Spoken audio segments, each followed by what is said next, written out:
Boa noite a todos. As primeiras palavras para o Hugo Soares, o nosso secretário-geral, a quem cumprimento naturalmente. Cumprimento também a mesa, a Comissão Política Distrital, o Sr. Presidente, os demais órgãos distritais, com a devida vénia aos meus colegas da Jurisdição Distrital e a todos vós, dando boa nota de termos uma sala cheia e termos uma sala com jovens, o que, aliás, é um excelente sinal, até porque temos aqui dois ex-presidentes da Comissão Política Nacional da JSD, o Hugo Soares e o Pedro Rodrigues, e acho que ambos merecem desde já uma valente salva de palmas.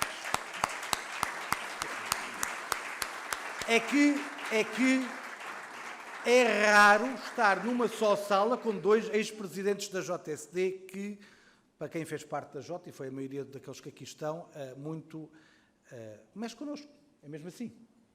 E desculpa lá as 350 palavras. Bom, ter sala cheia é sinal da dinâmica, é sinal de que as coisas estão a mexer. E se elas estão a mexer, em muito, mas mesmo muito se devem ao Luís Montenegro e à equipa que o acompanha.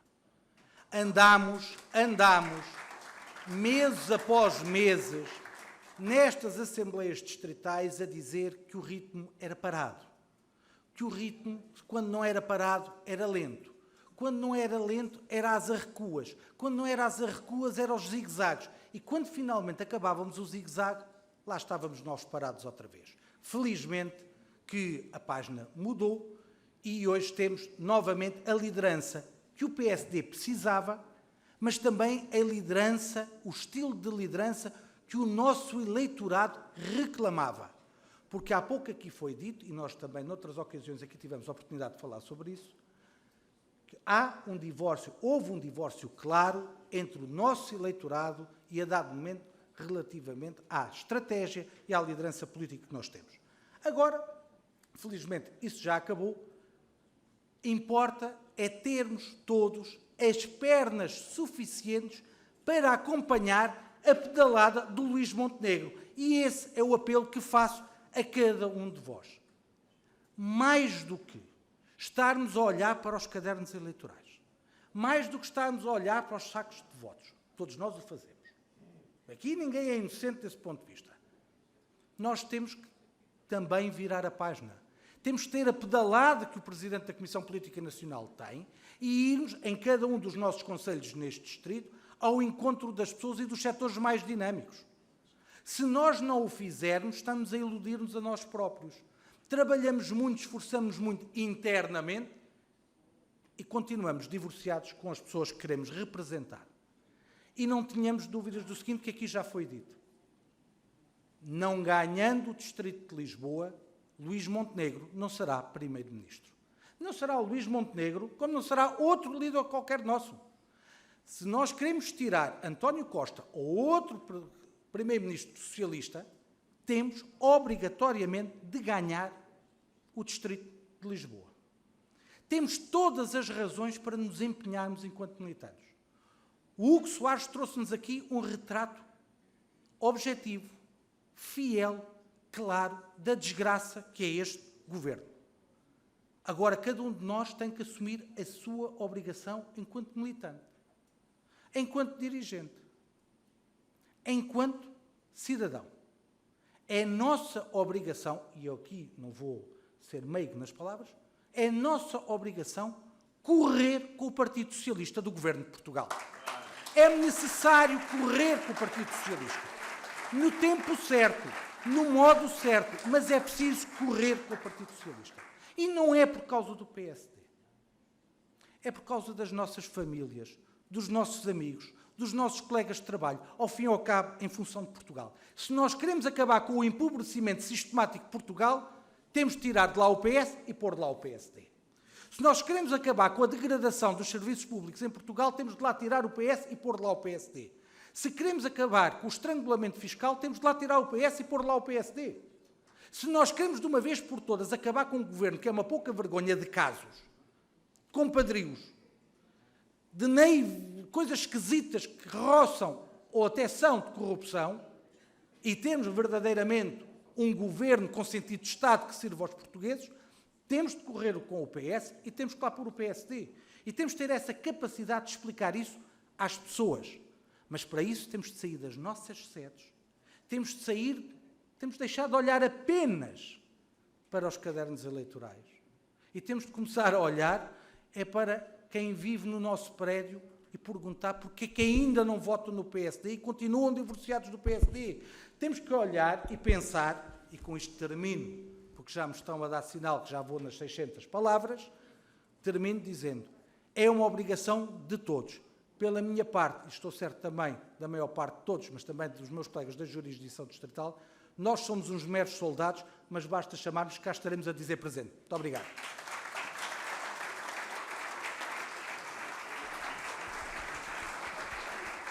Fernando Ferreira.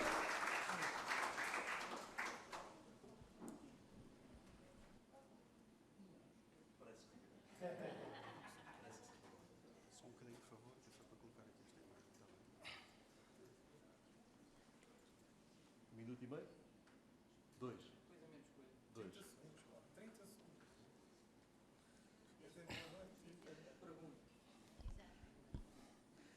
Caro Presidente da Mesa e distinta Mesa, amigo Carlos Silva, Presidente da Comissão Política da Comissão de Jurisdição Distrital e restantes membros, caro Júlio Vilas Boas, meu colega na auditoria, para a Comissão Política Distrital também uma saudação e, em especial, para o Ângelo Pereira, Presidente desta Comissão Política Distrital.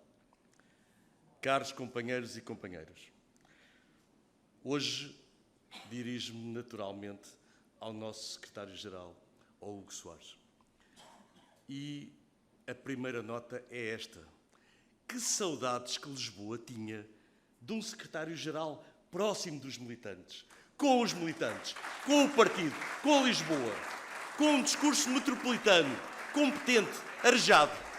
Era mesmo isto, não é?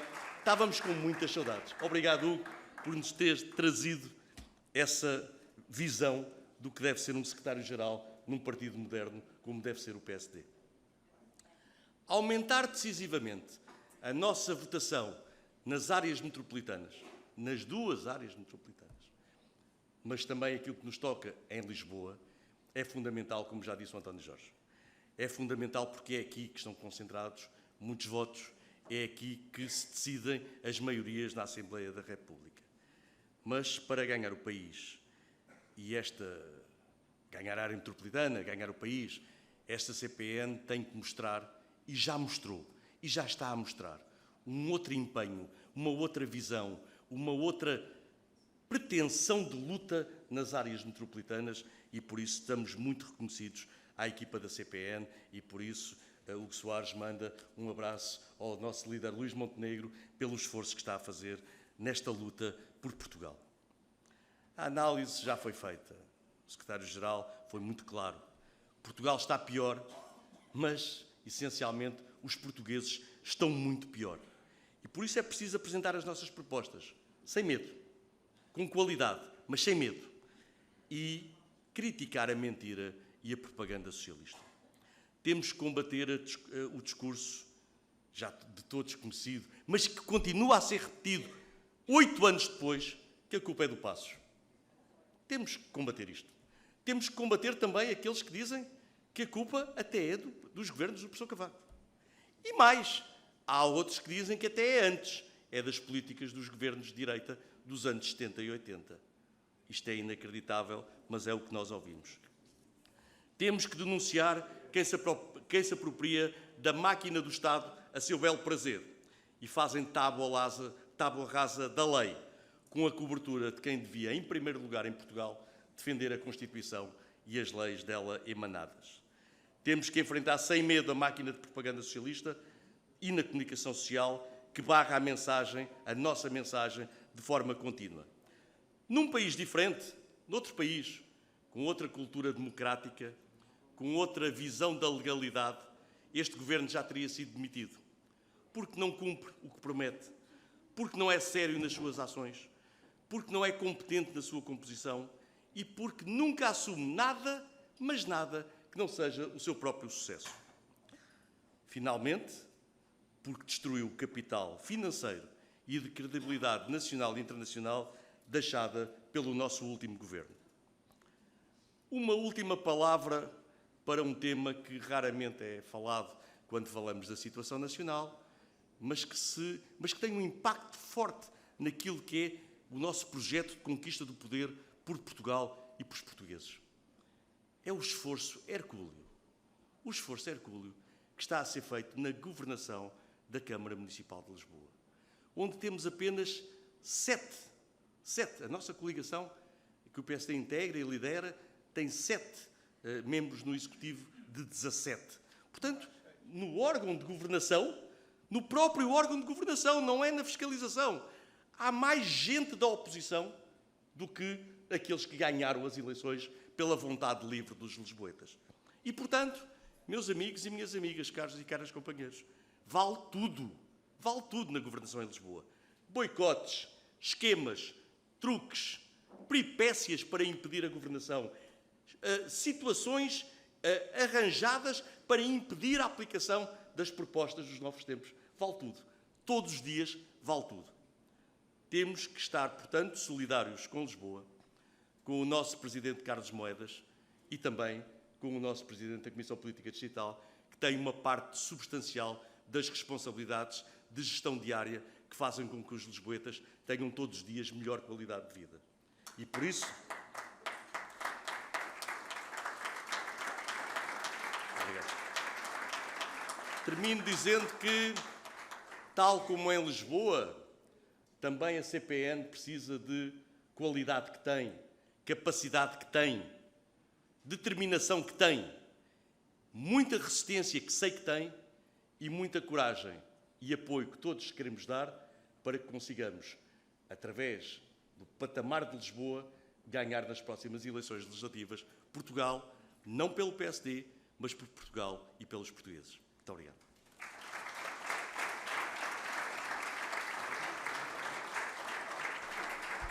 Paulo Ribeiro.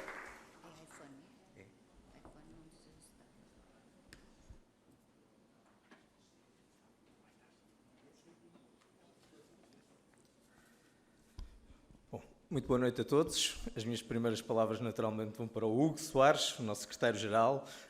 Agradecer a presença dele, naturalmente, como já aqui foi referido, mas também naturalmente na pessoa dele desejar as maiores felicidades e sucesso à nova direção do nosso partido, porque as felicidades da nova direção e o sucesso da nova direção será o nosso sucesso e será a nossa felicidade.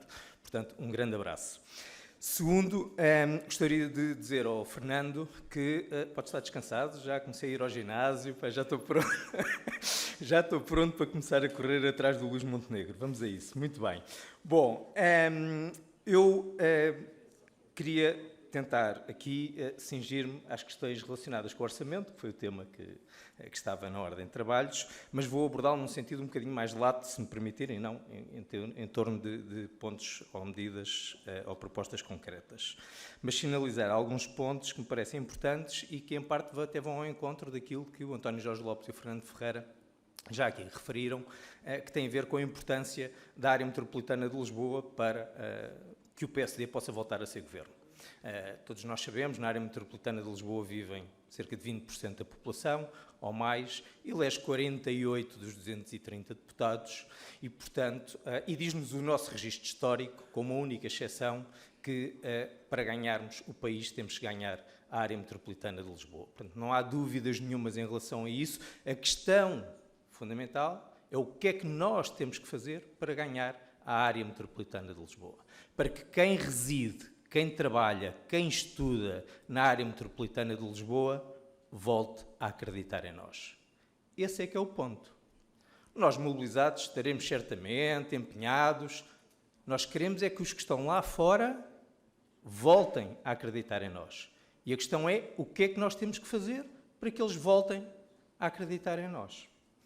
Bom, aquilo que eu acho que nós temos que começar por fazer é ter propostas muito concretas para quem vive, trabalha e estuda na área metropolitana de Lisboa.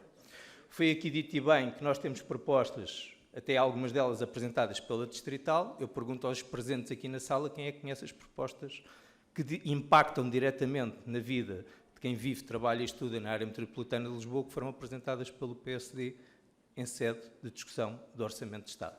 E, portanto, estas questões são centrais. Se mal nós sabemos, quanto mais quem está lá fora sabe o que é que nós defendemos para melhorar a qualidade de vida das pessoas que, volto a dizer, vivem, estudam e trabalham na área metropolitana de Lisboa. Portanto, temos muito trabalho a fazer na mobilidade, na saúde, na habitação.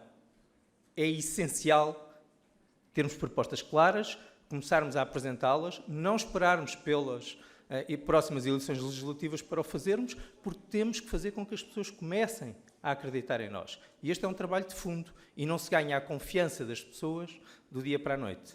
Okay? Segundo ponto, Carlos Lisboa, já aqui foi citado, óbvio que trouxe novos tempos a Lisboa, mas trouxe uma coisa, trouxe propostas claras, uma vez mais, na área da saúde, na área da mobilidade, na área da habitação, na área da mobilidade com os transportes gratuitos. Espero que o Carlos Silva em breve possa anunciar também as reduções tarifárias para os cidadãos que residem em Lisboa. E, portanto, mas propostas claras para as pessoas, a pensar nas pessoas, dirigidas aos problemas que as pessoas sentem no dia-a-dia. E isso fez a diferença. E, portanto, nós aí temos a inspiração de também podermos fazer isso. Mas precisamos de fazer mais. Precisamos de fazer mais para todos aqueles, volto a dizer, vivem, trabalham e estudam na área metropolitana de Lisboa. E esse é o desígnio que nós temos que ter pela frente. Eu gostava só de deixar aqui um ponto agora, vou ser um bocadinho desafiador, se me permitirem. O Hugo Soares, e bem, fez aqui referência aos territórios desertificados, portanto, menos densamente populados, digamos assim, e a necessidade de termos políticas ativas que favoreçam esses territórios. Eu quero aqui desafiar não só a Comissão Política Distrital, mas a Comissão Política Nacional, porque nós também precisamos, na área metropolitana de Lisboa e em Lisboa, ter políticas diferenciadoras que discriminem positivamente quem vive em Lisboa. E isso é essencial, nomeadamente porque tudo aquilo que nós falamos, os cidadãos de Lisboa sofrem. Aumento dos combustíveis, aumento das taxas de juros, aumento da inflação, portanto, todos eles sofrem isso, em Lisboa como sofrem no resto do país. Mas há uma coisa que eu quero aqui partilhar convosco. Se vocês forem ao Dinheiro Vivo, por exemplo, não é? E há outros sites, o preço médio de um apartamento T2 em Lisboa com 70 metros quadrados são 890 euros. Em Braga, de onde é natural o nosso secretário-geral, são 441 euros. Em Caminha, não deverá ultrapassar os 413 euros. Em Viseu são 350 euros. O que é que isto significa? Significa que quem vive na área metropolitana de Lisboa, não estou a falar na cidade de Lisboa, estou a falar na área metropolitana de Lisboa, em média paga mais 400 a 500 euros pelo arrendamento de um apartamento. Têm que ser discriminados. Nós não conseguimos fixar, atrair professores que ganham o mesmo em Lisboa como ganham em Viseu. Médicos ganham o mesmo em Lisboa como ganham em Braga. Funcionários públicos ganham o mesmo em Lisboa como ganham em Santarém. Polícias, caixas de supermercado. Como é que nós queremos que essas pessoas possam viver em Lisboa se têm mais 400 euros ou 500 euros por mês de despesa? Tem que haver uma discriminação positiva também para estas pessoas. Num país onde metade da população não ganha 700 euros por mês. Como é que é possível nós não termos políticas ativas que discriminem positivamente e que ajudem a combater este flagelo? E não é com redução de IMI e não é com outras medidas que eu tenho visto que nós enfrentamos este problema à séria. E não é a Câmara Municipal de Lisboa que consegue resolver este problema, não só em Lisboa sozinha e muito menos na área metropolitana de Lisboa. Só uma outra nota que acho que é muito importante. O PSD, e nós fazemos por acreditar nisso, sempre foi o partido da classe média, dos empreendedores, dos pequenos empresários. O problema é que nós vivemos num país que não tem classe média.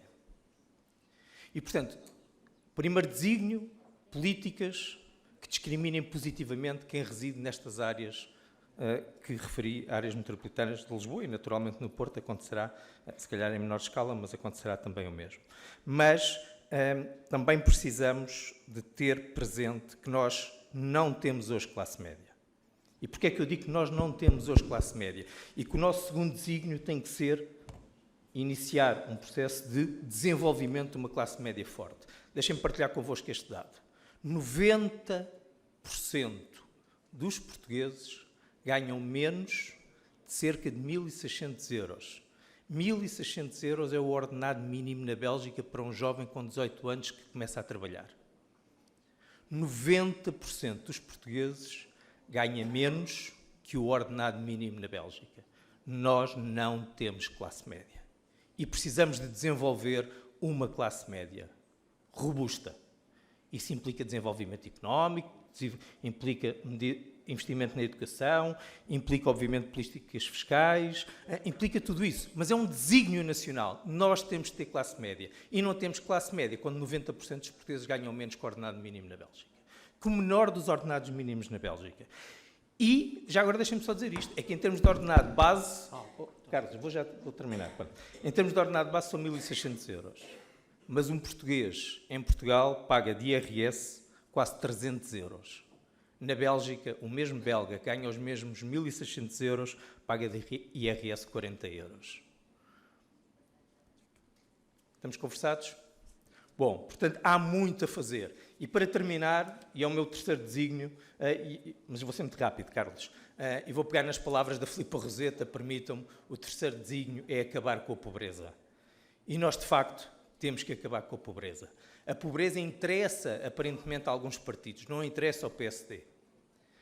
E por isso nós temos de ter o desígnio de acabar com a pobreza. Mesmo, e agora permitem-me terminar assim, tinha aqui umas outras coisas que gostava de falar, mas já não tenho tempo, mesmo que a pobreza também aparentemente interessa a alguns de nós.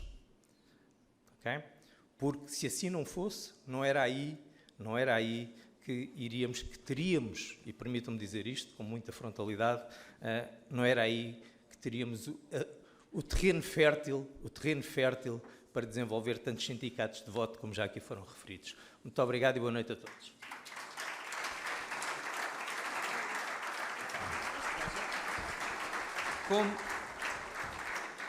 Como até agora não houve perguntas, eu se calhar continuava as intervenções. Depois, quando houver perguntas, então darei a palavra ou então no final, se assim entendermos. Elisa Manero.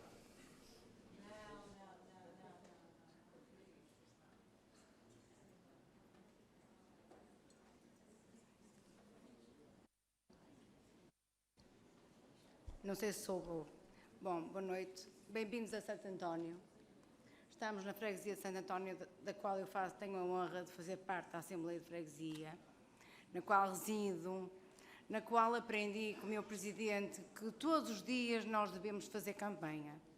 Todos os dias nós em Santo António vamos ao café, vamos à mercearia, tomamos o autocarro, vamos trabalhar a qualquer hora, em que nossos filhos estão a estudar e frequentam o futsal, as atividades todas em Santo António. Isto é a primeira coisa. E o PSD tem-me tido disponível todos os dias, e os dias que eu sou requisitada para ir às assembleias ou atividades, e acompanho as campanhas, alguns conhecem das campanhas. Mas há coisas que eu não estou disponível, mas neste momento eu só vou falar daquilo que estou disponível e que vai ser muito, muito rápido. Também não sou industrial, não sou empresária, eu sou trabalhadora. Eu sou trabalhadora e também faço parte do PSD, por isso Paulo Ribeiro. Não é só dos empresários, é dos trabalhadores, do setor público e privado. Eu faço parte do setor público, eu sou professora de matemática, resido em Lisboa e trabalho em Lisboa. Claro que é uma área que o PSD não tem investido, mas essa parte eu falo um bocadinho mais à frente. Neste momento, há uma coisa que os cidadãos portugueses, cidadãos de Lisboa, não veem. Existe um orçamento, o nosso tema aqui é o orçamento. O orçamento é um plano do governo, mas é um plano de ilusão. O que é que os portugueses não veem, ou os cidadãos de Lisboa, as pessoas com quem eu contacto e que falo todos os dias, que eu tenho muitas turmas. Um professor tem muitas turmas e tem que saber muitos nomes. E o meu dia começa a tomar um café ali para os lados, Campo de Ourique, em que se fala. E a alternativa do PSD o PSD ainda não é alternativa para muitos. Porquê? Eu começo a questionar. Realmente a nível do orçamento, o PSD diz que não concorda.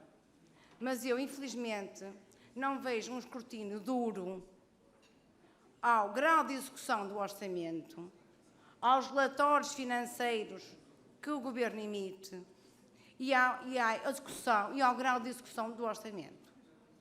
Em tempos anteriores, a saúde e a educação não executaram o orçamento todo. Não é só nos tribunais que não existe papel, nas escolas também não. Eu recebi um e-mail do meu diretor a dizer que a partir de agora era só para os testes, fichas de trabalho não tinham papel. Isto é para ver. Bom, agora eu vou dizer o que é que eu não estou disponível. Eu não estou disponível, como já disse numa associação de militantes da Conselho de Lisboa, eu não estou disponível para acordar de manhã,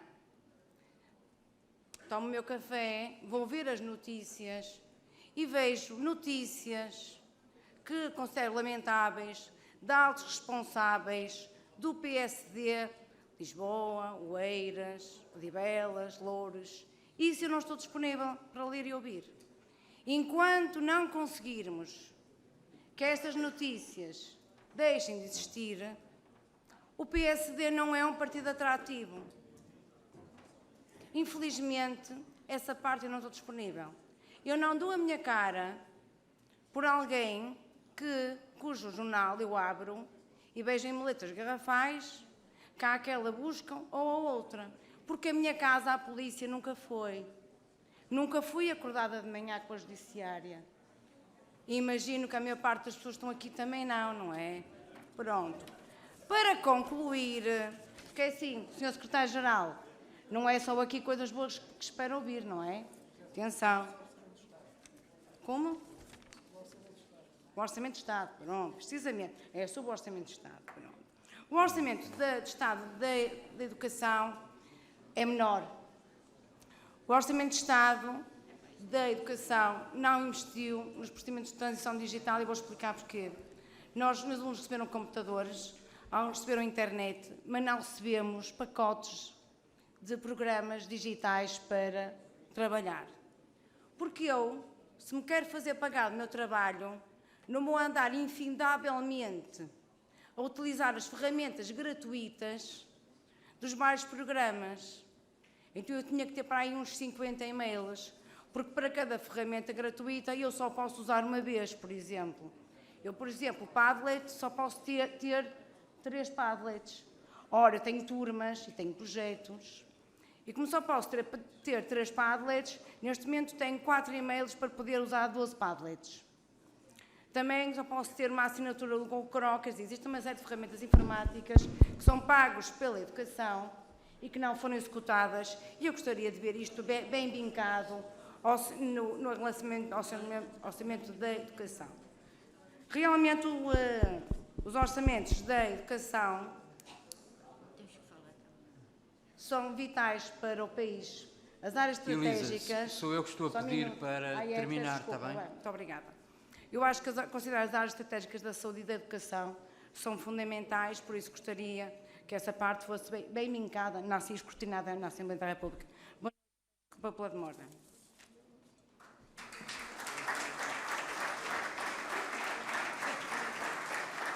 António Alvim.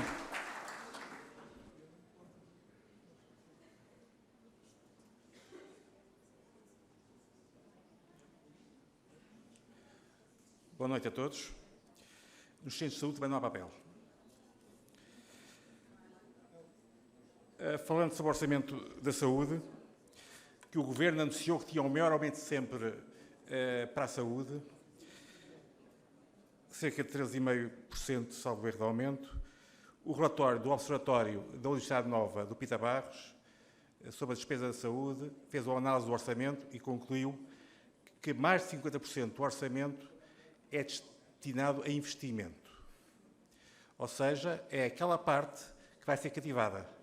Como tem sido todos os anos, aquilo é apenas uma almofada que o menino ali tem, que vai buscar do ano que vai ser um ano terrível, portanto vai buscar todas as almofadas. Portanto, é uma mentira este aumento do orçamento que existe. E o Observatório diz mais, é que a parte para o funcionamento não vai chegar. Portanto, para o ano vamos ter um SNS mais frágil, com menos dinheiro. Aqui acresce que vai ter menos médicos, os grandes cursos que começaram na faculdade antes de 74 estão-se agora todos a reformar, com mais doenças respiratórias, porque ao fim de 2 anos brancos de ir às máscaras, agora vamos ter uma enorme epidemias de gripes e outros vírus. E ainda as sequelas, temos tido um SNS que teve 2 anos ao telefone, o que levou ao aumento de muitas doenças e de aumento da mortalidade. Portanto, vai ser, a meu ver, um ano caótico já este inverno no SNS. E, de facto, o PS, na saúde, tem vindo a empurrar o país para um país de 2 sistemas. Um sistema privado assente nos seguros de saúde para quem pode e um sistema SNS público cada vez mais frágil para quem não pode. E é aqui que eu chamo a atenção para a questão da palavra complementaridade que nós pusemos na proposta de Orçamento de Estado. Eu subscrevo integralmente a ideia que o SNS, e que julgo que é isso que está subjacente, e lá estive a conversar com o Hugo Soares e é isso, que o SNS possa recorrer ao setor privado e pagar ao setor privado para prestar serviços aos utentes do SNS. Estou perfeitamente de acordo com essa ideia. Mas o que eu acho que o PS vai dizer é que nós estamos a assumir que temos um país de 2 sistemas. Um sistema privado assente nos seguros para quem não pode, complementar ao SNS público. Que é aquilo que ele está a fazer, mas vai-nos acusar de sermos nós a fazer isso, a defender isso. A ideia está certa, eu acho que temos que arranjar outra palavra.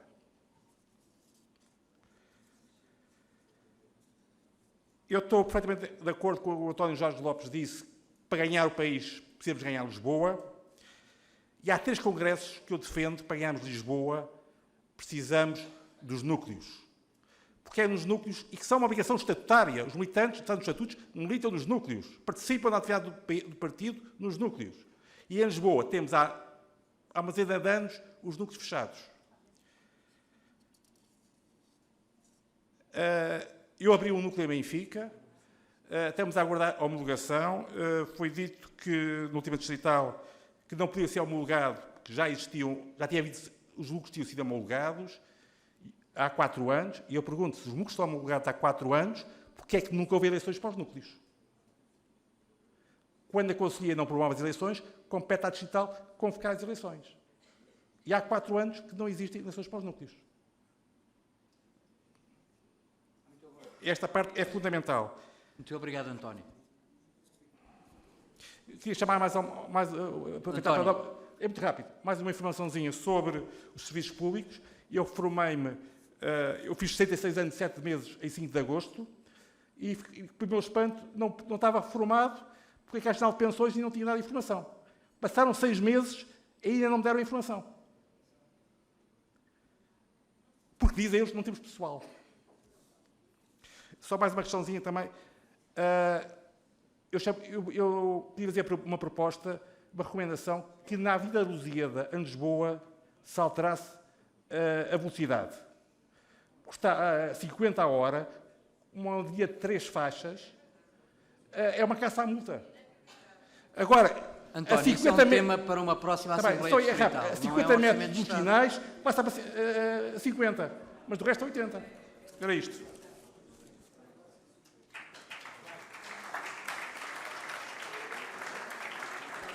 Pedro Rodrigues.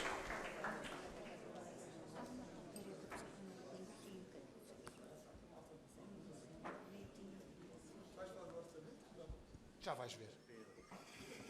Sr. Presidente da Mesa da Assembleia Distrital, Sr. Presidente da Distrital, Sr. Presidente da Jurisdição, Sr. Presidente da Comissão de Auditoria, caro Secretário-Geral, perdoem-me que a minha primeira palavra seja dirigida ao Presidente da Distrital e cumprimentando, e nele, todos os autarcas em Lisboa, os Presidentes de Junta de Freguesia, os membros das Assembleias de Freguesia, os membros das Assembleias Municipais, que têm feito um esforço hercúleo no Conselho de Lisboa para a transformação desta cidade numa capital de facto cosmopolita e de uma metrópole onde vale a pena viver. E, portanto, não queria deixar de dirigir esta primeira palavra ao Sr. Presidente da Distrital, como vereador, e nele cumprimentar todos os autarcas do Conselho de Lisboa. E a segunda palavra é uma palavra, de resto, é uma das razões que me fez intervir, não vinha Não vinha para intervir, mas foi uma das razões que me fez intervir. Não podia deixar de vir cumprimentar o secretário-geral do partido. E é um duplo cumprimento. Um cumprimento pessoal, somos amigos há mais de 20 anos, há bem mais de 20 anos, na verdade, estamos a ficar velhos, e é para mim um prazer especial ver o Hugo Soares como secretário-geral. E não queria deixar de dar esta nota pessoal, mas mais importante que a nota pessoal é a nota política que eu queria aqui deixar. O partido teve 4 anos de costas voltadas para os militantes. Tivemos 4 anos afastados das bases dos partidos. Estivemos 4 anos sem dialogar com a sociedade portuguesa. Tivemos 4 anos teimosamente a não ouvir os militantes do partido, a não refletir sobre as ambições dos portugueses e tivemos 4 anos indiferentes ao sofrimento do povo português. E por isso queria aqui cumprimentar o secretário-geral, não só por estar aqui hoje, mas pelo esforço que a Comissão Política Nacional, os membros da Permanente, o secretário-geral em particular e, evidentemente, o presidente do partido, tem feito neste caminho de proximidade, de reconciliação do PSD com o PPD. Eu tinha saudades de ver, como disse o Fernando Ferreira, o secretário-geral aqui no Distrito de Lisboa, mas, sobretudo, tinha saudades de ver um secretário-geral a falar de política. Um secretário-geral que se dirige aos militantes e se dirige ao país e fale claro. E diga qual é a situação em que o país hoje se encontra e qual é a nossa alternativa. E por isso não queria deixar de vir aqui hoje cumprimentar o secretário-geral e a Direção Nacional por essa razão. Mas também queria propor-vos uma reflexão. Eu não vou fazer análise política, o secretário-geral já a fez e fê-la brilhantemente. Não vou, obviamente, fazer análise do Orçamento de Estado, não só não é a minha especialidade, como o secretário-geral já a fez aqui também muito bem. Sobre o Orçamento de Estado só queria dar uma nota.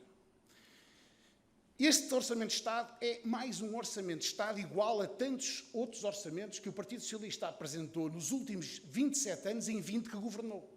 É um orçamento sem visão, é um orçamento sem reforma, é um orçamento conservador, imobilista e que contribui para o empobrecimento progressivo da sociedade portuguesa. Este é a marca d'água deste orçamento, como é a marca d'água de todos os orçamentos que sucessivamente, nos últimos, em 27 anos, 20 o Partido Socialista apresentou e nenhuma novidade nos trouxe em matéria de reformismo, em matéria de ressuscitar a classe média portuguesa, em apoio aos jovens, em dar aos jovens a esperança de que não é preciso sair de Portugal para vencer na vida. E, portanto, este orçamento é mais uma vez um orçamento do empobrecimento de Portugal. Mas a reflexão que vos queria propor, muito breve, tem a ver com o seguinte. O secretário-geral disse aqui, muito bem, fazendo uma análise lúcida, frontal e transparente, que o partido esteve divorciado da sociedade portuguesa.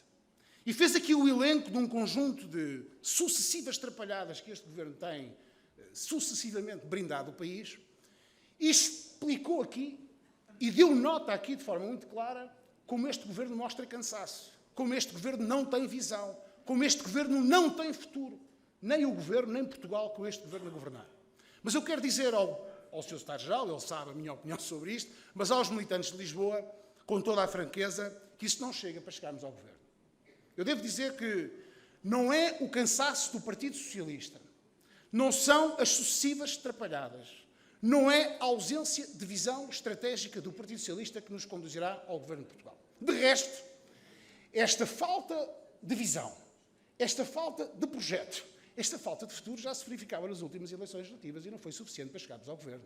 De resto, foi suficiente para o Partido Socialista ter uma maioria absoluta. E, portanto, é bom que tenhamos a noção que a política hoje não é a política dos anos 90. Hoje a política não é uma rotatividade entre os partidos, os dois maiores partidos em Portugal. O PSD não substitui inexoravelmente o Partido Socialista porque o Partido Socialista demonstra cansaço ou falta de visão estratégica. Isso já não é assim na política em Portugal. A direita mudou em Portugal. Hoje temos concorrência à direita. E já agora estamos a falar em casa, também por nossa responsabilidade. Nós abdicámos de falar para algum eleitorado, que era eleitorado do PSD. Nós não falámos há anos para a classe média, para os jovens, e cumprimento o presidente da JSD, que aqui está também. Nós não falámos para os pequenos empresários, para aqueles que vivem asfixiados pela carga fiscal, e eles procuraram a iniciativa liberal. Como também quer dizer que abdicámos de falar para aqueles que não se revêem em algumas circunstâncias em que o sistema se proporcionou hoje em dia. O eleitorado Chega não é todo eleitorado do PSD, claro que não.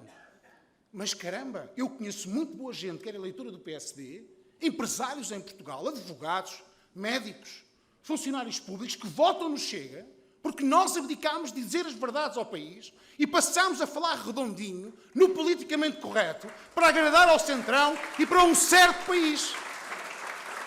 E, portanto, também é nossa responsabilidade. Também é nossa responsabilidade o que acontece à direita. E é verdade, evidentemente, que o Partido Socialista cavalga essa onda.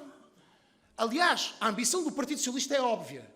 É que em Portugal o sistema político seja determinado com 2 partidos médios à direita, o PSD e o Chega, um pequeno partido, o Iniciativa Liberal, e um insignificante partido à direita, o CDS. Se esta ambição do Partido Socialista se concretizar, isso significa, caros amigos, a impossibilidade de haver um governo de centro-direita reformista em Portugal, sejamos claros. E, portanto, eu fiquei muito satisfeito de ouvir o secretário-geral sobre a posição que afirmou hoje aqui sobre o Chega. A nossa posição tem que ser clara. Nós temos que resgatar a maioria do povo português, mas para isso, caros amigos, e vou terminar, Sr. Presidente, sei que já passei as 300 palavras, mas para isso, Sr. Presidente, Sr. Secretário-Geral, temos que fazer uma reflexão interna muito profunda. Nós organizamos da mesma maneira que nos organizávamos nos anos 80. Nós somos um partido dos anos 80. Eu sei que o Secretário-Geral está a fazer um grande esforço para a modernização do partido. Mas é preciso propor também cá dentro o voto eletrónico. É preciso propor cá dentro mecanismos que atraiam talento, que atraiam os setores mais dinâmicos da sociedade portuguesa, que possam permitir atrair aqueles que querem participar num partido para discutir políticas e não para discutir lugares. E isso é uma tarefa que todos nós temos e que a Direção Nacional, estou certo, não será indiferente nos próximos 2 anos. Mas temos também que, de uma vez por todas, saber quem são os nossos eleitores. Nós hoje falamos para quem? Quais são as nossas bandeiras? Quais são as nossas prioridades? O que é que nós temos a dizer sobre o sistema de justiça? Sobre o sistema fiscal? O que é que nós temos a dizer aos jovens que saem de Portugal desesperados à procura de uma solução para a sua vida? E, portanto, Sr. Secretário-Geral, e vou terminar agora, quero, mais uma vez, cumprimentar-te, não só pessoalmente, mas também politicamente, porque tinha saudades de ter um secretário-geral a falar de política, que falasse de política, e um secretário-geral que gostasse de estar com os militantes e de ouvir os militantes, e cumprimentar em ti a Comissão Política Nacional e o Presidente do Partido, sem deixar de dizer 2 coisas. Primeiro, estou evidentemente sempre disponível para o meu partido e estou sempre disponível para, como militante de base e um soldado como o António Jorge Lopes também sou, calçar as botas e ir para o terreno de batalha quando assim for necessário. E quero dizer também, e agora finalizo mesmo, que é fundamental que o partido continue este caminho de proximidade com os militantes, mas, sobretudo, que comece a fazer um caminho de aproximação aos portugueses e à sociedade portuguesa. Muito obrigado.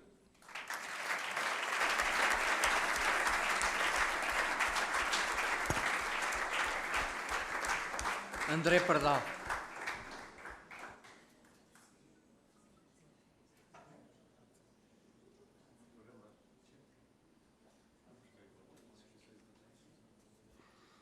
Boa noite a todos, Sr. Presidente da Mesa, caros colegas de Comissão Política, Conselho de Jurisdição Distrital, Comissão Distrital de Auditoria Financeira, caros companheiros.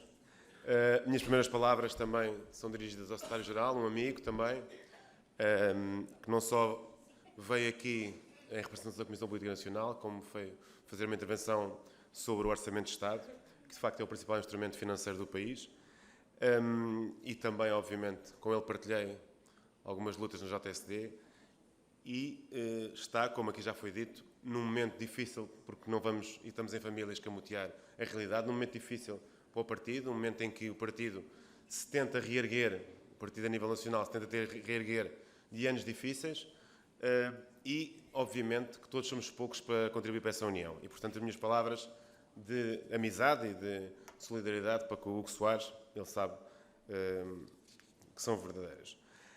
Falar também, obviamente, também já o referi no Conselho Nacional, que esse dinamismo do partido se adquire muito, e o Hugo Soares aqui vai falar, dos roteiros descentralizados do partido em todos os distritos.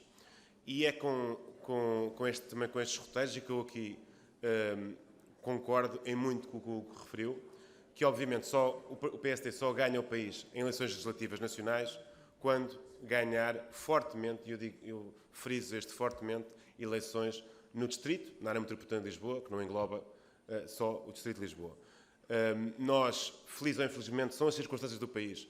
Temos hoje um país diferente do que era nos anos 70 e 80, um país muito mais urbano, e um país em que 1/3 dos eleitores vive entre os distritos de Lisboa e Setúbal.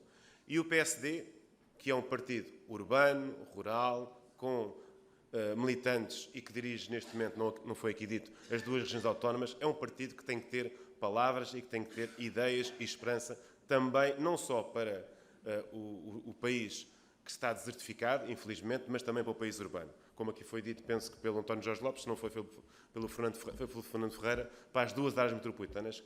Se alargarmos a área metropolitana no Porto, estamos a falar de quase metade do eleitorado. Portanto, entre a área metropolitana de Lisboa e do Porto está metade do eleitorado, e é neste metade do eleitorado que o Partido Socialista, e não vamos camutear a realidade, ganha eleições legislativas. E é neste metade do eleitorado que o Partido Socialista teve uma maioria absoluta em 31 de janeiro. Não foi em Beja, não foi em Bragança, foi nas áreas metropolitanas de Lisboa e Porto. Porquê? Por ausência de discurso do PSD. A ausência de discurso, eu não estou aqui a responsabilizar A ou B. O PSD tem que ter palavras para estas pessoas. E como é que se consegue ganhar nas áreas metropolitanas? Com um discurso urbano, como aqui foi dito, com um discurso arejado, com novidade, mas também com uma organização interna que reflita isso mesmo. Já aqui foi dito que há fuga e eu, mais uma vez, subscrevo o que o Hugo Soares referiu em relação ao Chega, e é importante esta clarificação. Ao contrário do que muitos dizem cá dentro e lá fora, o Chega é o maior adversário político do PSD. O maior, chame-lhe o maior, um dos maiores, é um grande adversário político do PSD. O eleitorado, porque os eleitores não têm dono. Os dirigentes partidários são dirigentes do Chega, do PSD, independentemente de serem agora ou no passado. Mas o Chega é um adversário político e, obviamente, que está taticamente, eu não digo estrategicamente, aliado com o Partido Socialista. E é preciso dizer isso, e com palavras, e subscrevo perfeitamente, com palavras veementes, como aqui disse o Secretário-Geral.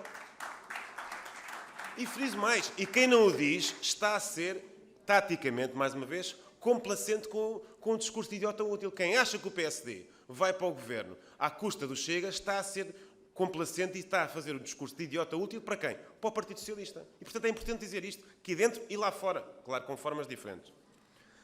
Relativamente ao Partido Socialista, já aqui foi dito muito também, o Partido Socialista, obviamente, que tem 2 características essenciais nos anos de governação, que são muitos, 20 em 27, como também aqui já foi dito. É nivelar por baixo, empobrecer e aumentar a carga fiscal. Agora, nós não podemos, mais uma trajetória, quanto a mim, errada, estar com um discurso pessimista nesse sentido. Há portugueses que gostam, que sentem confiança e sentem segurança numa carga fiscal elevada. É preciso dizer isto claramente. Há portugueses que, entre o seguro e o inseguro, preferem o seguro. São estes portugueses, mais uma vez, que dão a maioria absoluta ao Partido Socialista. Portanto, é preciso ser inteligente, é preciso PSD ser inteligente e conseguir destruir este discurso. Conseguir destruir o discurso que o PSD também dá segurança. Segurança económica e segurança, já agora, noutro sentido, que são áreas tradicionais e que me são caras, como sabem, e que o PSD não fala para essas áreas. E não é o responsável A ou B, eu aqui não estou a pessoalizar. Áreas de soberania, como é a segurança, como é a defesa, como é a justiça aqui falado, são áreas que o PSD não fala. E eu aqui, por exemplo, no Orçamento de Estado, também não me quero alongar sobre o Orçamento de Estado, acho que o PSD devia focar-se em propostas onde já sabemos que o Partido Socialista não vai fazer propostas sobre isso. Porque não quer, não é o eleitorado deles e não quer proteger essas áreas de soberania. Se o PSD não faz propostas dessas áreas de soberania, o que é que acontece? Essas áreas de soberania são engolidas pelos partidos, novos partidos à nossa direita, nomeadamente, aqui neste caso, concreto, o Chega. E, por fim, uma última nota, porque também aqui foi referido, e bem, porque é uma matéria, foi referido pelo Secretário-Geral, e bem, que é uma matéria fundamental, eu não vou aqui repetir o que disse no Conselho Nacional, que é a matéria da revisão constitucional. Eu já disse, já comentei o conteúdo, não só no conteúdo como na forma, mas o que eu acho é que, independentemente do timing, acho que o Secretário-Geral, a Comissão Política Nacional e o próprio partido terá, no curto espaço de tempo, são as regras constitucionais, a oportunidade de discutir, porque um partido que não discute a matéria fundamental, que é uma revisão constitucional, não será um partido maduro, um partido aberto e um partido transparente para a sociedade portuguesa. E, portanto, o meu repto é que, se houver oportunidade, a minha deixa final, se houver oportunidade, o partido tem que discutir esta matéria descentralizadamente, desta forma, porque é uma matéria tão ou mais importante que a matéria do Orçamento de Estado. E, ciclicamente, o partido discute, pelo menos agora, nesta direção do partido, o Orçamento de Estado nos distritos, mas eu acho que a matéria da revisão constitucional é uma matéria jurídica, não é uma matéria financeira, mas é tão ou mais importante para a vida dos portugueses, de agora e dos futuros portugueses. Bom trabalho a todos e boa noite.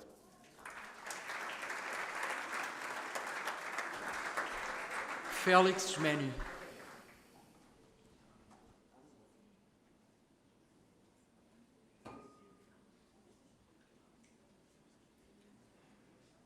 Olá, muito boa noite a todos.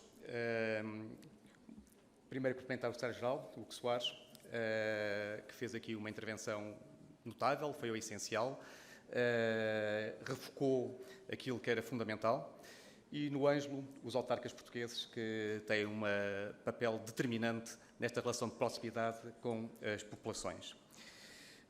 Eu sou militante, primeiro da JST, desde maio de 1975, portanto, vivi o PREC e vivi aqueles momentos épicos de alegria, de energia, de determinação, de vontade de vencer que o PSD representava. Não sei se sabem, mas ainda hoje o PSD é o partido com mais militantes em Portugal. O PS está a tentar aproximar-se, ainda não chegou lá. Ainda assim, nos últimos 10 anos, perdemos quase 30 mil militantes. E temos aqui um problema entre aquilo que é a nossa narrativa e aquilo que é a realidade. Ou seja, a capacidade de inovar, de fazer diferente, a capacidade de chegar às pessoas por ter um discurso adequado aos tempos que vivemos. E, para isso, há 2 grupos etários que nós temos que enfatizar o nosso discurso. Inevitavelmente, os jovens. Nós, para ganhar as eleições, precisamos ter muito mais jovens, temos que ter muito mais presenças nas escolas, muito mais presenças nas universidades do que aquilo que temos.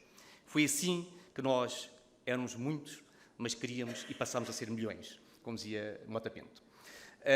Outro são os mais idosos, os mais abandonados, os mais isolados, aqueles que sentem maior suporte ou menor suporte em termos sociais. E para isso, em termos orçamentais, temos 2 problemas. É que mais de metade do Orçamento de Estado, mais de metade é de gestão da dívida pública. Má gestão do país levou a que mais de metade da gestão da dívida pública. E outro, inacreditavelmente, num país que precisa de tanta qualificação, de tanto investimento na educação, de tanto investimento na competitividade, formando os jovens para a competitividade e as empresas apoiando a sua internacionalização. Temos uma quebra neste orçamento proposto pelo PS de 570 milhões de euros na área da educação. Menos 570 milhões de euros do que no ano transato. E, portanto, há também aqui uma narrativa que não cola com a realidade. Aliás, o PS é perito a dizer aquilo que não faz. Aliás, às vezes a dizer o contrário daquilo que faz. Mas termino dizendo uma coisa. Nós não podemos dizer que queremos fazer no país aquilo que não fazemos dentro do PSD. O Pedro Rodrigues já aqui disse, de uma forma singela, alguns exemplos, como, por exemplo, o voto eletrónico. Mas se impede os militantes de se organizarem por sua iniciativa, se impede as pessoas de tomarem iniciativas dentro dos bairros, das freguesias em que militam, se não se responde aos militantes que tomam uma iniciativa de ações concretas, naturalmente que não há motivação. As pessoas têm que abrir espaço de participação, não apenas aos militantes, mas também aos simpatizantes do PSD. Eles devem ser convidados a fazer parte desta nossa equipa de trabalho. Isso não tem acontecido nos últimos anos no PSD, isso não tem acontecido nos últimos anos em Lisboa. Temos que mudar e transformar o PSD de cima a baixo para transformar o país de cima a baixo. O país precisa de nós e o PSD precisa dos militantes e de todos os seus simpatizantes. Muito obrigado.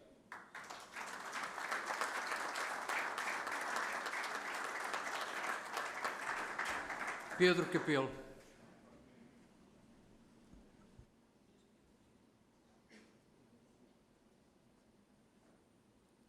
Muito boa noite, secretário-geral do PSD, Hugo Soares, e boa noite, Comissão Política Distrital do PSD.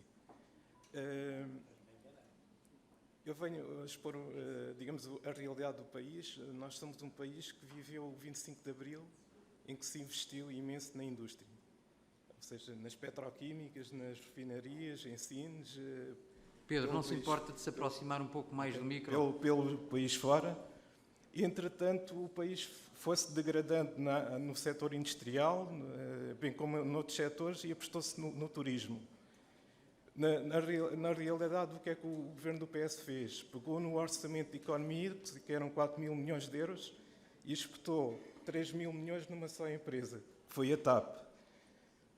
Que resultado é que teve? Vai ser reprivatizado, ou seja, zero. Para nós, não teve significado algum. António Costa diz que as vacas são voadoras. Para mim, ele gastou 3 mil milhões de euros para ter uma empresa parada, com os aviões parados no aeroporto de Lisboa. Fala-se agora na recuperação dos investimentos, ou seja, no TGV e no novo aeroporto. Eu pergunto ao Sr. António Costa, já resolveu o problema dos pipelines de ligação de Aveiras de Cima ao aeroporto de Lisboa para distribuir o combustível e evitar greves de futuras transportadoras que dificultam todo o processo de distribuição do combustível? Ou seja, a realidade portuguesa é uma realidade única. Digamos, no mundo inteiro, se calhar, há poucos países assim. Ou seja, temos uma empresa que é a Galp, que fabrica o combustível em Portugal, e que todas as outras marcas internacionais têm que ir comprar à Galp, à refinaria de Sines, para poder vender ao preço que a Galp quer. Ou seja, a Galp estipula o preço, o Estado está muito interessado em que o preço seja alto para cobrar impostos, para ficar com uma fatia só para ele. Ou seja, temos uma economia dominada pelo poder político. Ao contrário da Irlanda, que nos últimos anos apostou na extração do petróleo na costa, tem elevadíssimas taxas de crescimento, de 9% ao ano. Nós temos taxas de crescimento a rondar 1%.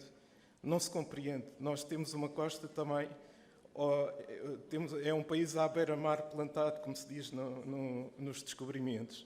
Ou seja, nós temos que investir nas nossas atividades marítimas, exploração do petróleo e por aí fora, muitas outras, a pesca, os congelados, etc.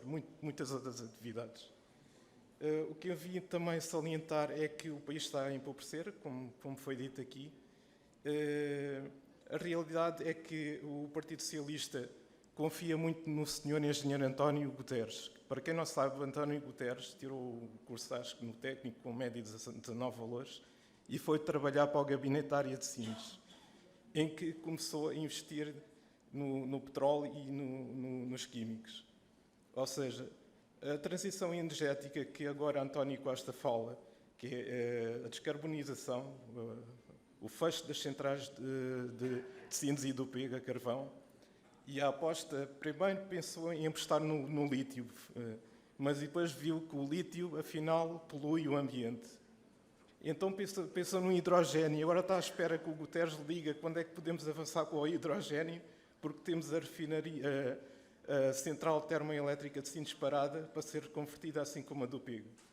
Entretanto, o que é que fez António Costa? Pediu um amigo dele se podia investir em Sines e esse amigo constituiu um grupo um fundo de investimento e disse na comunicação social que ia fazer um data center, o maior do mundo, em Sines, que iria depois distribuir via cabos submarinos para o Brasil, internet e outros serviços. Ou seja, temos um país parado, temos condições para ser muito melhores competitivamente. A realidade é que os salários em Portugal continuam baixos. O que eu queria dizer é que, enquanto António Guterres teve uma ideia, digamos que foi brilhante na altura que expôs a situação das pessoas mais pobres deste país e criou o rendimento mínimo, nós podíamos ter uma ideia algo parecida. Ou seja, a minha ideia que eu pensei, já pensei muito nisto e nunca ouvi falar sobre este tema, que era criar um rendimento mínimo para a classe média, ou seja, qualquer pessoa que tenha estudado neste país, que tenha valorizado os seus conhecimentos, deveria pelo menos receber 2 vezes o salário mínimo. É isso que eu penso. Muito obrigado.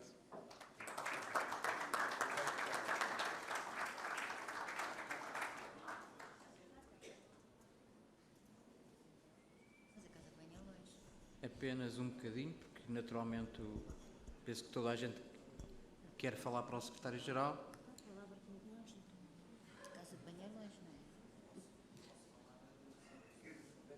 Carlos Reis, então vá.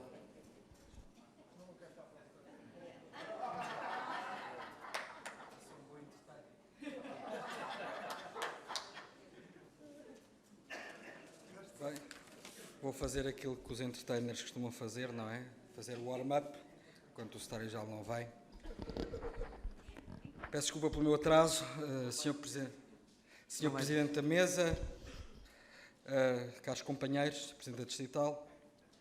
O André Pardal disse uma coisa importante, de que os votos não têm dono. E, de facto, é verdade, os votos na política não têm dono. Portanto, é errado, e é substantivamente errado, considerarmos que um partido é dono dos votos. Nós não temos votos, o PCP não os tem, o Chega não os tem, o PS também não os tem. Naturalmente, temos predisposições naturais e diferentes em cada eleitorado.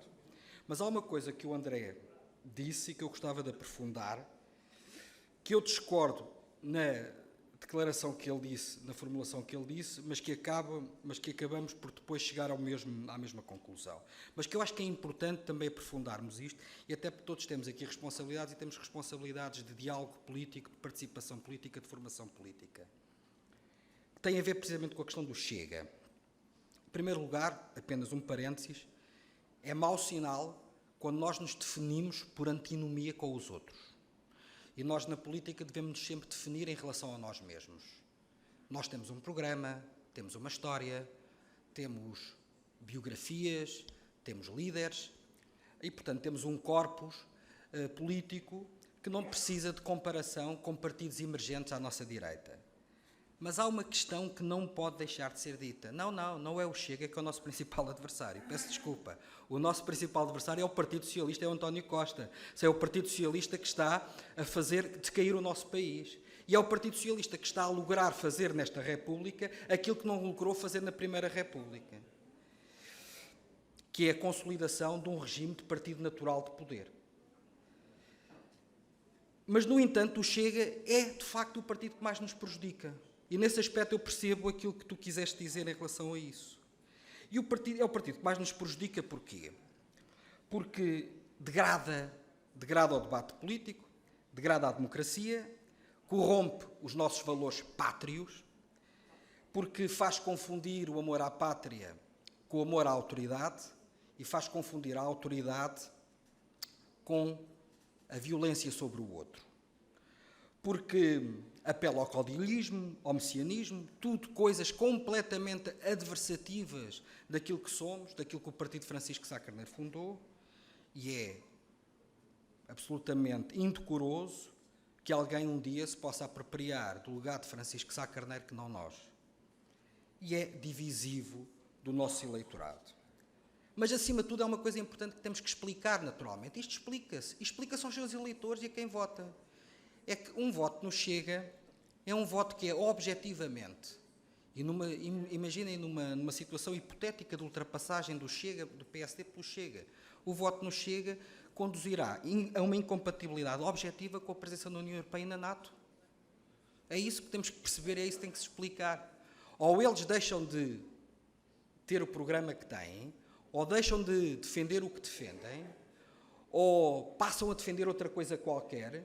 Mas, objetivamente, o programa do Chega é incompatível com a presença na NATO e na União Europeia. E, portanto, esse é um diálogo que tem que ser tido quando tem que ser tido, mas sem obsessões. Não é, nem deve ser o ponto central da nossa agenda, nem deve ser o ponto central da nossa conversa. E a nossa conversa, para os eleitores que se sentem tentados a votar no Chega, não deve ser uma conversa moral. Isto que eu disse aqui não diz nada, absolutamente nada a um eleitor. Tudo o que eu disse aqui vale zero, vale bola para quem vota no Chega. Vale importante para nós percebermos aquilo que estamos a falar, para nós termos também na nossa ideia um conceito. É importante nós termos um conceito formativo. Mas para os eleitores lá em casa vale bola. Mas, no entanto, há coisas com que nós podemos concordar com os eleitores do Chega. E há coisas onde até podemos convergir com o Chega. Sim, sem qualquer problema. Não sei se estou aqui membros da comunicação social, mas é bom que não trunquem aquilo que eu disse. Há assuntos nos quais podemos convergir, claro, com os limites do nosso programa e dos nossos princípios humanistas. Endurecimento das leis penais, com certeza. Com certeza. O regime de execução das leis penais em Portugal é uma bandalheira. Mas a sociedade portuguesa não sente que as nossas leis penais lhes façam justiça. Lamento, mas nós aqui temos, de facto, de inverter algum pensamento que foi capturado por uma esquerda woke e que é uma confusão de conceitos. Um crime tem que ter castigo. A principal preocupação de um crime, isto é filosófico, há quem não acredite nisso, há quem acredite. Eu entendo que um crime tem de ter um castigo. Tem de haver a reabilitação do criminoso, tem de haver direito ao perdão, mas, acima de tudo, um crime tem de ter castigo. E tem de ter um castigo justo e adequado num Estado de Direito. E, portanto, sim, sou a favor do endurecimento das leis penais. Outra questão que é importante, a questão das áreas de soberania. A guerra da Ucrânia veio provar duas coisas. Provar que o desarmamento da Europa foi um logro. E temos de rever, a médio prazo, e fazer um balanço do que foi o desarmamento das democracias, o que foi o fim, que a minha geração, eu andei a pedir e a lutar contra o fim do serviço militar obrigatório, pelo fim do serviço militar obrigatório. E eu hoje, passados 30 anos, acho que foi um erro. E acho que foi um erro em Portugal, e acho que foi um erro na França, e acho que foi um erro no Reino Unido, e acho que foi um erro em todos os países da União Europeia. Vamos ter de rever isto. E vamos também ter de ter um discurso mais duro sobre a questão da imigração. Peço desculpa, mas é impossível defendermos uma política de open borders para Portugal. Não podemos. Não podemos defender, não temos que deixar de ser humanistas e acolher refugiados, mas não podemos dizer que qualquer migrante económico tem direito a viver na Europa. E isto tem que ser dito com toda a clareza também. E ainda por fim, temos de ter um discurso para o elevador social. Eu sei que muitos de nós gostaríamos de ser como iniciativa liberal. Nós temos às vezes alguma inveja, alguns ciúmes. Tem a ver até com uma questão de classe, quase. Nós frequentamos muitos de nós os mesmos meios, temos os mesmos amigos no Twitter, falamos isso, mas a iniciativa liberal fala para um país que não é aquele país que nós precisamos para ganhar uma maioria absoluta. A iniciativa liberal, grosso modo, está onde sempre esteve o CDS. Epá, conversas ideológicas para aqui ou para lá, está onde sempre estiveram. Esqueçam lá as roupagens. E nós sempre vivemos bem com um partido moderado, com 8, 10%. Não temos problemas nenhuns com isso. O nosso problema aqui é capturar esta grande massa eleitoral suburbana e periférica. E peço desculpa, mas um eleitor da Amadora, do Seixal, de Vila Nova de Gaia, só vai lá com uma conversa muito clara e muito concreta sobre o elevador social. É a primeira vez em mais de 100 anos que esta geração tem a consciência que vai deixar um futuro pior para os filhos do que aquele que foi legado pelos seus pais. E é a primeira vez que muitas pessoas nas periferias das grandes cidades têm a noção que não tem saída, que não tem alternativa. Carlos. E para concluir, nós não podemos, peço desculpa, o interior é fundamental, e eu sou uma pessoa provinda do interior, mas nós não ganhamos eleições no interior. E esta é a grande mensagem que eu tenho que dizer ao Hugo. O interior serve-nos a nós porque somos patriotas e porque somos portugueses e não deixamos ficar ninguém para trás. Mas temos que perder mais tempo nas grandes periferias de Lisboa e do Porto. Muito obrigado.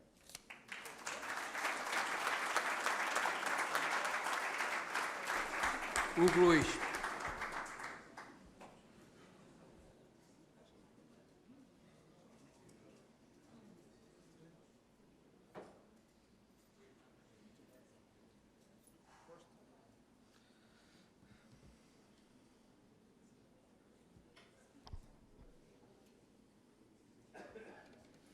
Caro Presidente da Mesa, companheiro Carlos Silva, caro Presidente da Comissão Política, Ângelo Pereira, caros órgãos distritais também aqui presentes, público, e também o nosso secretário-geral, Hugo Soares. Vou ser muito rápido, 2 assuntos que não estão no Orçamento de Estado.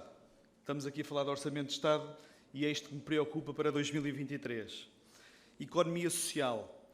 Recentemente, o Governo assinou um protocolo com a União das Misericórdias relativamente ao exercício 2021-2022, portanto, já atrasado relativamente às necessidades que são as misericórdias e também as IPSS. E o que acontece é que estas organizações, quer em 2022, quer já para 2023, vão sentir grandes dificuldades e, como tal, vão bater à porta das autarquias locais. Eu, como estou em funções numa autarquia local, e grande parte de vocês aqui também, seguramente que têm responsabilidades a esse nível, e esta minha preocupação, claro está, porque o mau funcionamento ou o funcionamento insuficiente desse tipo de organizações implica que as autarquias locais, quer de junta de freguesia, quer de conselho, vão ter seguramente que ser chamados para conseguir responder às necessidades sociais. E como o PSD é um partido que não deixa ninguém para trás, essa terá que ser sempre a nossa primeira preocupação. Depois, outro tema relacionado com o IVA nas autarquias. As autarquias locais não conseguem deduzir o IVA, portanto, porque o enquadramento legal em sede de IVA não lhes permite. Não vou aqui falar do IVA da iluminação pública ou da alimentação escolar, mas o que acontece é que, com o aumento dos preços e a taxa de inflação que já se verifica ao nível dos 10%, e tal e qual como as autarquias locais são também grandes adquirentes de bens e serviços, o enriquecimento do Orçamento de Estado, ou, aliás, o enriquecimento das contas públicas, provém muito também dos contributos das autarquias. E, como tal, todo este IVA que vai para os cofres do Estado não consegue ser devolvido nas transferências do Orçamento de Estado para as autarquias. Aquele efeito líquido, na prática, entre as transferências, as subvenções que as autarquias recebem, mas também com o IVA que passaram a pagar, esse efeito líquido passa a ser negativo, passa a ser crescente. E eu, aqui, as 2 questões que deixo ao Hugo Soares, relativamente a estas matérias, que não estão no Orçamento de Estado, como é que nós, enquanto PSD, vamos conseguir fazer acontecer, este também é o lema em Mafra, mas é fazer acontecer que quer as autarquias nos concelhos de menor densidade, quer também as instituições, as IPSS, consigam responder perante as populações, e é já em 2023. E depois Mafra também aceita o desafio para as próximas eleições, conseguir eleger mais autarcas do PSD. Será esse o nosso desafio. Muito obrigado a todos, bem-ajam.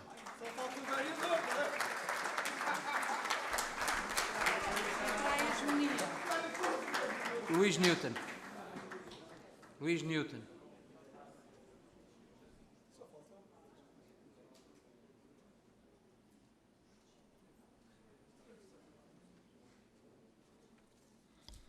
Aqui a pensar, não me lembro de terem sobrado autarcas para eleger em Mafra, mas vamos a isso. Sr. Presidente da Mesa, Sr. Presidente da Comissão Política, Sr. Secretário-Geral, Sr. Secretário-Geral não levará a mal que em si cumprimento todos quantos estão hoje aqui presentes e apresentei-o com esta vivacidade que o Distrito de Lisboa gosta de ter na sua discussão interna e que gosta também de transmitir, mesmo quando o objetivo hoje aqui era muito à volta do Orçamento de Estado. Um Estado que engorda, Sr. Secretário-Geral, um Estado que apostou numa descentralização que se centra basicamente num dumping de competências, ficando com as receitas para si e despejando tudo o que tem a ver com o investimento para as autarquias. Um exemplo, só para vos dar nota de como isto chega a ser escandaloso. As refeições escolares, Sr. Secretário-Geral. As refeições escolares que são ministradas pelo Estado nas escolas públicas não pagam impostos. Quando são transferidas para os municípios passam a pagar impostos sobre essas refeições escolares. E a transferência do Estado não as contempla. Portanto, a descentralização, esse dumping, o que basicamente está a fazer é permitir o Estado a continuar a engordar no âmbito da sua receita, a livrar-se daquela despesa e, sobretudo, dos problemas, mas sem ser capaz de conseguir corresponder àquelas que são as verdadeiras necessidades das comunidades que servimos. E o Sr. Secretário-Geral, aqui já se dizia há bem pouco tempo que isto do orçamento, ninguém lá fora percebe muito bem que discussão é esta. Isto é dramático. Aliás, se as pessoas percebessem lá fora alguma coisa do que tem a ver a discussão do orçamento, as últimas eleições legislativas não tinham dado a maioria absoluta ao Partido Socialista, porque as pessoas tinham percebido que estavam neste momento a pagar mais de impostos do que alguma vez pagaram no passado, mais ainda do que no período da Troika. E se não conseguem compreender isso, é porque, em primeiro lugar, temos um problema aqui de educação para a cidadania e para a política. E, em segundo lugar, temos uma dificuldade acrescida, que é, estamos com alguma dificuldade a fazer chegar a nossa mensagem lá fora. Curiosamente, esta é a frase que eu ouço desde o meu primeiro dia de militância no PSD, há mais de 30 anos. Nós temos um problema, e esse problema é de comunicar. Eu ouço isto desde os meus 14 anos de idade. Eu ia aos plenários da minha secção e ouvia-os, na altura, as referências do meu partido dizerem: nós temos um problema. E a dada altura diziam-me outro, que era: não nos querem entender. Aliás, mas nós disso também somos culpados a dada altura, quando nós olhamos para os resultados eleitorais e começamos a culpar o povo pela nossa própria incapacidade de os conseguir fazer compreender do que tinham que mudar. Por isso, Sr. Secretário-Geral, hoje, quando devíamos estar aqui a discutir o Orçamento de Estado, acabamos por discutir muito mais coisas. Mas sabe porquê? Porque isto também é muito importante. Porque isto vai na alma de muitas pessoas. Há pessoas que sofrem com a quantidade de coisas que trouxeram hoje aqui, angustiadas com isto. E a pergunta que eu tenho para si, Sr. Secretário-Geral, é o que é que nós podemos fazer pelo partido? É o que é que nós podemos fazer pela mensagem que o Sr. Secretário-Geral nos veio hoje aqui trazer, que é a mensagem que o Presidente do Partido tem procurado implementar desde o primeiro dia: acreditar 2026. Eu ainda sou daqueles que estou a achar que se calhar 2026 vai acabar por acontecer mais cedo. Mas como não quero criar expectativas a ninguém, a verdade é que eu quero manter a minha confiança para 2026.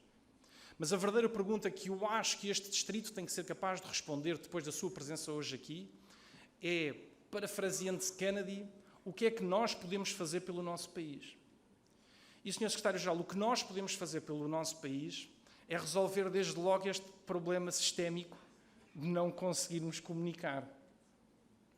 E, portanto, quando em determinado momento nos vemos confrontados com um Estado que parece desligado dos cidadãos, quando temos aqui dentro desta sala, pessoas que são influentes e que têm uma palavra junto do comércio, junto das associações e instituições de solidariedade social, pessoas que têm responsabilidades autárquicas, pessoas que têm, inclusivamente, resultados eleitorais lá fora, que lhes dão a confiança da comunidade ao ponto de eles poderem assumir esse risco e passar a mensagem do PSD junto às suas comunidades. Qual é a mensagem que nós temos que enviar? E a mensagem não pode ser dispersa, não pode ser difusa.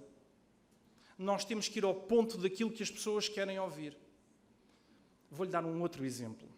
Ainda recentemente, já todos devem ter ouvido falar, andamos muito entusiasmados, ou andam alguns muito entusiasmados, com a bilha. Uma proposta de apoio financeiro criada pelo Fundo Ambiental, destinada a apoiar algumas famílias carenciadas, para tentar criar a ideia de que se está a combater a crise energética. E por cada bilha, o Fundo Ambiental dá 10 euros a essas pessoas. A mensagem que passa é que o Governo está a ajudar a resolver os problemas criados pela crise energética, reduzindo os custos às famílias. Como é que se combate esta inverdade? Como é que nós fazemos depender o apoio às famílias da bilha de uma ideia que no final do dia corresponde àquela que tem sido a promoção do Estado Social dos últimos 40 anos e que nos trouxe esta situação? E por isso, Sr. Secretário-Geral, volto-lhe a dizer, o grande desafio que nós temos hoje, independentemente daquela forma muito aguerrida que o PSD tem de disputar internamente aquilo que é a sua verdade, independentemente daquela vontade que também temos, no final do dia, independentemente dos resultados que já tiveram algumas opiniões no passado, continuarmos a trazê-las hoje aqui para a frente para ver se desta vez é que melhoram. Há uma questão que a todos nós nos preocupa, e, Sr. Secretário-Geral, que era aquela que eu gostava de hoje levar daqui. Eu quero acabar de uma vez por todas com o problema de nós não conseguimos comunicar ou não nos querem ouvir. Eu quero acabar de vez com o problema de que no PSD há muito Kramer contra Kramer. Eu queria começar a focar-me naquelas mensagens que o Presidente do Partido gostava muito que nós levássemos lá para fora, porque queremos que, para além do PSD, também a comunidade que servimos possa acreditar. Disse: